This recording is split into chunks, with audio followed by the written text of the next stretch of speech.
Welcome everybody to Villains and Creeps, Season 1, Episode 2. This one is, we're going to do them like half episode by half episode. So this episode is Little Pink Book, which is such a great episode. It's hard to say that any Hey Arnold episode is bad, because it just keeps on getting better and better. The world that it takes you inside the episode, all of them just great. And this is a good one. It zooms into PS 118. That's what the episode starts with. Arnold and all the kids. They're in the classroom. Helga's making spit wads and throwing them at Arnold. And Arnold looks back at her. She's like, what?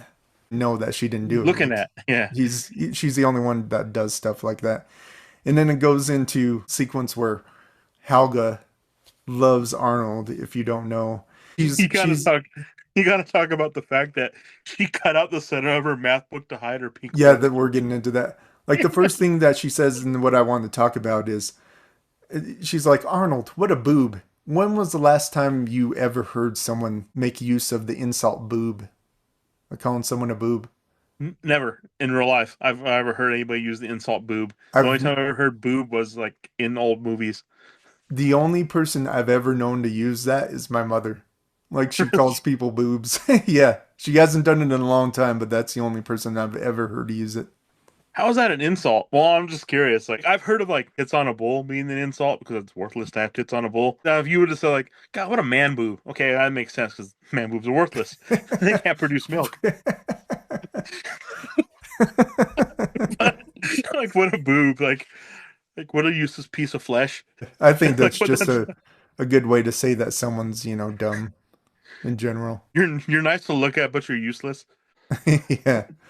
Yeah, unless you're like a third world boob that sig down pretty low. So that could be the boob. They're speaking of a third world boob, Third world boob. a braless boob, Yeah. and Gravity has taken its toll, a lifetime of non-support boob.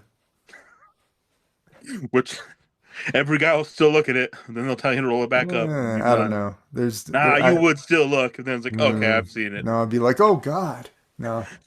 But you still look. That's how I'd be. I would Ugh. try to avoid it. No. That's what we go into now.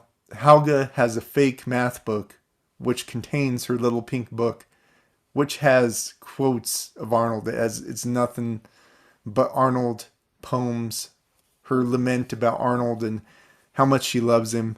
It transitions into the book where she's talking about it, and she writes a new one and says, "Your eyes are like two green jelly beans," and you look at his eyes, and his eyes are blue. It's like, where did that come from? Like she was just making up stuff. I thought that was pretty funny. Your eyes are like two green jelly beans of pools I'd like to bathe in. In the classroom, my heart doth swoon, and I had to get my white wife to tell me what doth swoon was because I was rewinding and it was like, what does she say? So I got my white source to educate a Hispanic guy on what the hell this Doth meant. swoon. Doth swoon is basically like it's Shakespearean, basically, isn't it? It's like Yeah, my heart swoons for you, you know. yeah, it is. Once she Yeah, broke it it's down, I was like, Shakespearean. oh, okay, I got it. She both compliments him and then insults him, and within the same breath, she says, "In the classroom, my heart doth swoon," like she loves him. And then, yet I want to beat your face in. So it's like that. She wants to beat him up, but she loves him so much. It's so funny the dynamic with her with Arnold. You gotta hand it to Helga Pataki as far as like being a writer. Because so in the first episode, she creates the play, the Fruits Hmm. play. So she's a playwright, or she sees herself as a playwright. And then all these poems that she writes for Arnold, like they're all actually pretty good. I They mean, are. They are. your eyes are like two green jelly beans, are pools I want to bathe in. My heart doth swoon, and yet I want to beat your face in. The in and in. Hmm. It's perfect, man. It's like, oh, Yeah, hey. she's so good at, and that's what her motive of operation is in general. I think it's to get in Arnold in these positions so she could either have time with him or just generate some type of interaction with him, which she does, and like her, she's a psychopath about it, but it works pretty good for her, Yeah. even though it doesn't end up well a lot of times, which we're going to get into with this episode. The bell rings. The kids are going home. They get into the bus. Arnold and Gerald sit down. Helga's stomping through the bus. She gets on the bus, moving over kids, physically removing them. And she passes by Arnold with scissors and clips his hair. Complete psychopath activity. And goes back to the bus. And Arnold, I don't know if he exactly realizes what happens, but he's like, he knew something happened. Arnold kind of looks back at her like, I know something happened. I don't know what, but, Helga's a creep, but she's a creep supreme. Sitting in the back of the bus, she takes the tuft of hair, removes her band-aid from her arm, and Puts band- in the book. puts it in the book, the little pink book. And oh, that's what happens before. Like before she puts a band-aid on it and puts it in the book, she runs it across her beneath her nose to smell it. She's such a creep, but I love her so much. If you go into the poem that she writes, Then she decides to sign her book, like to sign it, and she does the H. So H is for the head I'd like to punt. E is for every time I see the little runt. L is the longing for firstest kiss. G is for how good that longing is. A is for Arnold. Doy. yeah, well, after G, which I thought was weird, she says How longing, good that and she longing pauses for is. a second and looks back. I was like, what was that about? Did you She notice was, that? yeah, it's because she was thinking of. I bet you anything she was thinking of. What's his name? Oh, oh yeah. The dude is always breathing behind Yeah, her. like she was looking. She's looking That's around true. because that's probably what it was. Like, Yeah, yeah. she's waiting for him to pop up because he's always around. Like, as much of a creep she is, he's He's also more a of a really creep. creep because he Yeah. just sits there heavily breathing behind her all the time. Off the bus, she's telling everybody one side moron, and she runs into Gerald and Arnold. Put her books in her bag, and the pink book slides out Yeah, as she from stopped the right by Arnold and Gerald. pocket and falls on top of Arnold's Gerald's books books. or Gerald's books. Yeah, As Gerald and Arnold they get off the bus, they're walking down the street. Gerald realizes he has the pink book and he opens it up and is like, "What is this?" He starts quoting from it, and it's funny because the people in the episode like know what's going on, like subconsciously, like we need to listen to this. Even like people inside the store, they hear what Gerald's saying, which is hilarious. Like the butcher comes out of his store, is like, "Oh, I heard this like through my store wall." That's that Gerald oh, is that's talking. I thought that was what. so funny. So, like, another episode, like, they explain this stoop kid. They explain how Gerald's the keeper of the tales. So it's like Gerald, like a herald, like a squire. He's just one out there, The town squire. the Yeah. town squire, just the keeper of all tales. So anytime he stops, everybody shuts up and listens. To Arnold with the red hot lips, your football head, your awesome face, your grungy cheek, your cat-like grace. Whose red hot lips do I want to taste? Three guesses, stupid Arnold. Arnold's like was like almost like embarrassed by it. Hmm. What the hell, you know? Ugh. And I like how he looks behind him and his grandpa. That's his first appearance of grandpa on the show. Sounds like it's describing you, hot lips, or something like that. He says, I don't know, it matches your description pretty well, hot lips. Arnold walks away. It's kind of funny in perspective. They want to embarrass him, but it's kind of like, ew, girls like you? It's like, oh man, kind of funny, like looking at it in perspective. It's just a funny scene, like the people are gathered around and want to hear the poem. They are pretty hilarious the way that she puts them together, like reading Yeah. them out loud. They are pretty funny. He walks away. He grabs the book from Gerald. Helga arrives at her house. She's on her stoop. She grabs in her bag and she realizes that the book is missing and she completely freaks out. I love the way that she screams in terror. It's so funny the way she screams. What's a more legendary scream besides Helga? I can't think of any. No, I can't either. It's tough. Like, because I have to like go back to like to Oh, think maybe Finn on universe. Adventure Time. I don't know if you have watched Yeah, that yet. that could be close. But yeah, That Helga's probably one of the best. That's so funny. it's so funny. So she runs to find the book. Gerald and Arnold are in the front of Arnold's house and they're talking about the book, and Helga runs over there trying to find him because she realized that she dropped the book in Gerald's piles of book, and she's trying to get there as fast as she can because she realizes that at the end of the book, she signed her name, and she's like, "How could I be so stupid that I signed my name at the end of the book?" Yeah. And she's creeping around, looking around the corner. She's such a creep. What she directly quotes about the book is, "These words are not meant to be seen until I was dead and buried, and And worms have worms was consumed my consumed my flesh," flesh. which is That hilarious. was a good, that would probably be like, so say that again. That would probably be like my The quote. quote, I forgot about that. these words were not meant to be seen until I was dead, buried, and worms have consumed my flesh. Flesh. Yeah, because that was such a funny thing to say. Like Yeah, as a kid movie or as a kid a kid show, show. to have her say, these words are not meant to be seen until I was dead and buried and worms have consumed my flesh. Thank you. Okay. Yeah. I'm so glad you wrote that down. Hmm. Because that was such a good one. I was It's a gonna good write it down quote. and I didn't. Gerald and Arnold head upstairs in the boarding house, and that's one thing I wanted to talk about because we haven't talked about it yet. Is his cool room? He has the coolest room ever. So it's upstairs and it leads up to the roof. Man, you were talking about all his gadgets that he has, but his room is the coolest room ever. If you wanted to talk more about that. Yeah, like so I remember like seeing that when I was a kid and I was thinking like, man, what a cool room. Everything's controlled by a remote. He has a bad sound, like a cool sound system. And he has God for the lights frame and for everything to cussing. activate The with the lights sound that system. activate and move, and it's all just controlled by one remote, just boom, boom, boom. Yeah, The and couch that folds out, he has that lots was of cool. walls that, like you were saying, fold out and stuff that have other stuff on them with Oh man, remote it's so control. neat. And that was one of the things we were talking about with Eugene's bike in the past. Like, how cool is his room? But like this one, Hmm. you actually get to see it more. Yeah, and he has footsteps, or I'm sorry, a stairway that leads up to the roof, and he could go up Yeah, to the roof. That's the coolest part too, where what I his like is whole the roof fact you that could see the outside.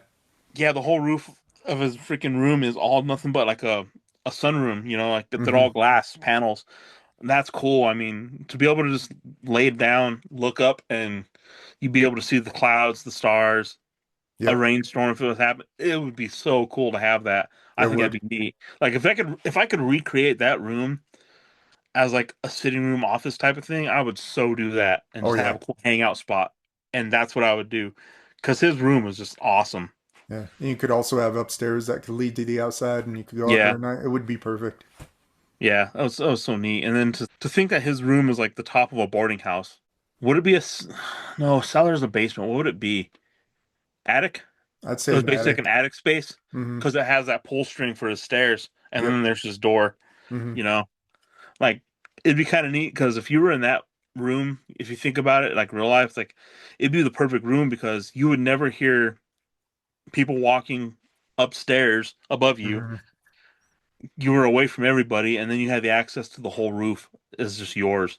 So Yep. that'd be an awesome spot. It would be. It's the perfect room. All you would need is to put a epiphany toilet on the stairs, Yes, on the roof. that'd be it. That might be the only thing that's missing is his own shower and bath. Yeah, There's no cooler room that exists. Maybe I know you don't like him, but Pee Wee's actual playhouse. That might be the he was most. at the house. They go upstairs to Arnold's room, and we just had to give that retrospective about his room. And they investigate the book. They somehow come out with all their creep stuff. So they first talk about the suspect list, and they talk about Ruth McDougal, who Arnold has a crush on, and she's in the sixth grade, so like 2 grades above his. So they create an evidence list of everyone, and they use a pencil, the shrouds of hair that are in the book that are actually Arnold's, and which they later That's what try to makes me laugh compare, too.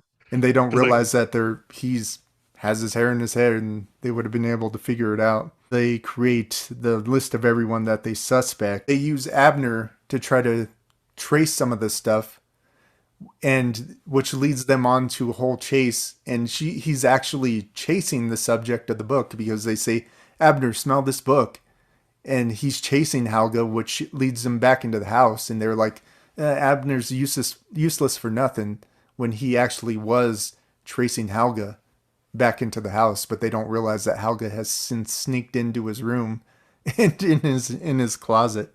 Helga gets into his room, and the first creep thing she does, of course, is smell his pillow. Oh my God, what is that shampoo? Oh God. So in the meantime, Abner takes him on the whole chase and all that, and at the whole time, at the same time, Helga's unknown to them is in the room in the house. Helga's trapped in the closet. Arnold's is examining the evidence and clues, and it's pretty creepy. That's what I thought. Like, how did Gerald and Arnold obtain all these clues? Like Yeah, the retainer and the the, hair bow and all that is like, what did they have to do to get all this stuff? It was in the small span of Abner taking them to find truffles apparently because yeah, they throw a bunch of mushrooms out on the yeah. floor. Well, he's a pretty good truffle pig, but he sucks as a detective. Even though he led him all the way Yeah, even back though he to let him the actual subject. So where it they needs had to the be. drinking glass, the teeth retainer, and the hair sample. They do a bunch of useless experiments, which were pretty funny. Arnold asked Gerald, when the results came out, will we finally know who the plums belong to? At the same time, Gerald is making hot chocolate. And he's like, no, man, I'm just making hot chocolate. I Yeah, thought this that isn't was a test. a pretty funny side compliment to the episode. Or the suspect that they have is from the Tri-City area and female, and she's anywhere between 8 years old and 87 years old. So that's was their what detectiving I boiled like down to. Gerald's in there. It's like, man, we're good. Being sarcastic, man, we're good. Yeah, he's being sarcastic, but Jeez. it was pretty funny. I like his sarcasm, man. He has some of the best like sarcasm in the whole freaking show. Like He just does. stuff he says is just spot on great. Yeah. He's a great compliment to Arnold because he's the Yeah. exact opposite. And that's one thing I forgot to bring up is the handshake they have where Yeah, the they the put their thumbs. yeah, and that will happen later in the episode. But I just had to bring that up. Gerald and Arnold move into the yearbook, and they said, which was a great idea. Why don't we match the writing because we have everyone's signature within the yearbook? They run down everyone, and the last suspect was Helga Pataki. Might have been the last one because her last name is P, and that's near the end of the alphabet. There might have not been other kids with names under her. But that was her last suspect, and they just write it off. They're like, "There's no way this could be Helga," and they even laugh at the notion. And then, being discontent, Helga's in the closet, and she's like, "Ah," Like she's grumbling at him. yeah, angry at the notion that she couldn't possibly be a subject, even though she doesn't want to be found out. And Gerald, that happens twice in the episode. I forgot to mention where the first one was, but Gerald's like, "Hey, did you hear something in here?" And she just happens to grumble so loud that Gerald notices again. Is like, "Hey, is there someone in here? Are you sure there ain't no one in here?" You So, hear that? and Arnold dismisses it like we had a long day, and Gerald says, "Well, why don't we go get ice cream?" Arnold is like, "Yeah, that sounds like a great idea," and he says, "But I don't know." And then Gerald says, "Oh, come on, man." It's Oh, like, yes, in the closet by herself. Yes, yeah. ice cream. Great idea. Go get ice cream. And then like then Gerald turns around again and says, there it was again. Did you hear that? It's like I gotta stop talking to myself. Arnold said that we had a long day, and he decided just to go to bed, and that's where the handshake comes into. And Gerald's like, "Okay, I'm gonna go home," and then they do the whole shake with the thumbs. And I always love the sound that they make with the thumbs because they do it every time. Gerald leaves. Arnold turns over to go to sleep. Helga's in the closet, and she calls Phoebe. And it's funny. Like I love the intelligence of the show because Helga has a cell phone at her disposal. Not like it hasn't happened before because like Saved by the Bell, Zach Morris had Yeah. his brick phone, but Selga has a newer phone. And the reason that she has the phone because her father Bob works Is at the the beeper beeper king. store. He's the Yeah. beeper king of the whole city. So she has access to beepers and cell phones. So she has probably free cell phone service Yeah, at that time. he's the beeper king of the beeper emporium. Yeah, he is. And I just thought I would point that out. And Yeah. the funny conversation, she has code words to Phoebe, and she gave her the name Grubworm. Says, "Hey, Grubworm, this This is is Mighty Mighty Falcon. Falcon," which is Grubworm to Mighty Falcon. it's Grubworm to so Mighty Falcon. so Phoebe, funny it's because Helga. Phoebe. It's funny because Phoebe doesn't really recognize her, and you'd assume what she'd say on the phone, like, what's going on? And, like, it doesn't know who it is and Who? everything. It's What are you like, talking about? Phoebe, this is Helga. Would you please tell your mom that I'm staying the night over there? Have her call my mom so they know that I'm staying over at your house. And she was like, why? And she says, just do it. And so Helga stays the whole night in the closet. And after Arnold's waking up in the morning to go to school, and Helga's like curled up in a ball, and she's all mangled, and her hair's all disheveled, and she looks like crap. It's so funny the way that she looks. So Arnold wakes up, he goes downstairs, he grabs some juice and the book before he leaves, and Helga was hoping that he would leave it behind, which he doesn't.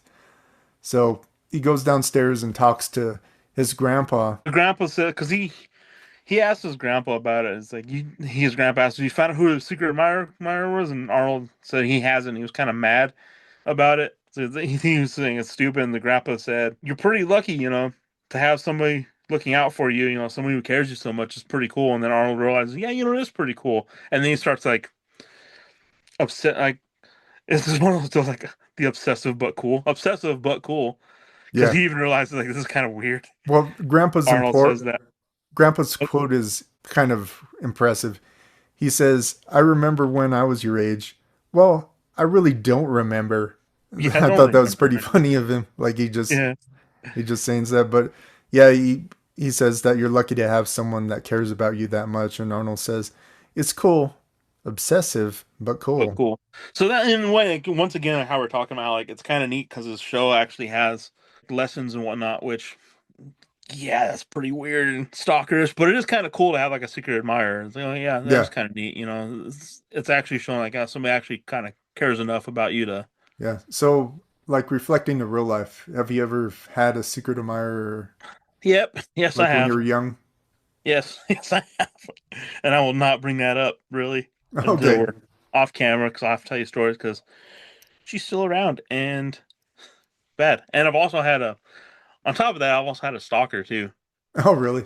Yeah, Yeah, that's. but she had Down syndrome, so Oh it's like you can't God. really be mean to that person. Oh, you know. But I had a few over time, like when I was young, especially. Like I'm saying, like it was real life when I was young about this stuff, and I had one in kindergarten, and she was like obsessed. Her name was Sarah. Like who knows where she is now? So I'll just say her name. Yeah, Yeah. but she was like pretty obsessed with me. So what happens young? I mean, to give more credence to Hey Arnold, like this Yeah. stuff does happen. Arnold leaves his grandpa saying, "Yeah, it's obsessive, but it's cool." He ends up back in school and he's embracing the book and he's reading off the poems and everything. Helga comes to school and she's once again disheveled and she looks terrible. The funniest thing of the episode happens, in my opinion. Stinky, he's the tall kid with the big nose. He walks up to Helga, and this is what he says to Helga: "Hey, Helga, what's wrong with you? Did you sleep in the closet or something?" Which was so funny. And then Helga proceeds to push him into a trash can. Stinky stays I'm in the stuck. whole rest of the episode. Arnold is reading the last page. He's on the last page that Helga was riding up in the bus. Helga notices and is like in the crowd because everybody's surrounding Arnold reading these poems on the stoop to the school. And she realizes what's going on and she runs by Arnold and grabs a page and puts it in her mouth, balls it up, puts it in her mouth to use as a spitball. And she gets a spitball out of his mouth and throws it at Arnold. So, which effectively saves her from getting found out that she's the one that's writing the poems or she was the source of the little pink book. That's the last thing that you see is she's admiring the lock of hair that she got in the book from Arnold. So she must have Yeah. grabbed that same page too. That must have been on the last page, the lock of hair, which comes into effect in later episodes or, the next episode had we, which we're going to get into. Oh my god. So I gotta pause that episode. I gotta rewatch it and pause it and see all the creepy stuff that she has in jars Collected. that she Yes. collected. Because one of them said it said Arnold's toenails. Yes. It's Yes. like, what the heck? Yeah, she's Or a fingernails. psychopath. She's a It's like, psychopath. oh my god, this has gone to an extreme level of like stalkery and psycho-y, it's nuts. But yeah, she has all this stuff in her shrine. That whole entire deal, and she talks to her mom. It's like, hey, did you happen to see a bunch of oddly placed things in my closet behind a curtain? Just randomly placed in no specific order at all? It's like, oh yeah, I threw all that out. Yeah. The mother's such a freaking drunk that she doesn't Yeah. realize that her daughter's a psycho. Yeah. We'll get into that. Yeah. But the episode ends as Helga's redeemed and she's just glad that nothing was effectively found out. And it Well, ends I with never. Gerald and Arnold going back into school, and the last thing that you see is Stinky just rolling around in the trash can. Yeah, this No one really saved him. bites. Yeah. So great episode. Love this episode. Gives you Oh eye man. into this psychotic Helga train of thought. Oh, it gets worse in the next episode Oh, for it sure. does, but this is a It great gets so setup. much bad.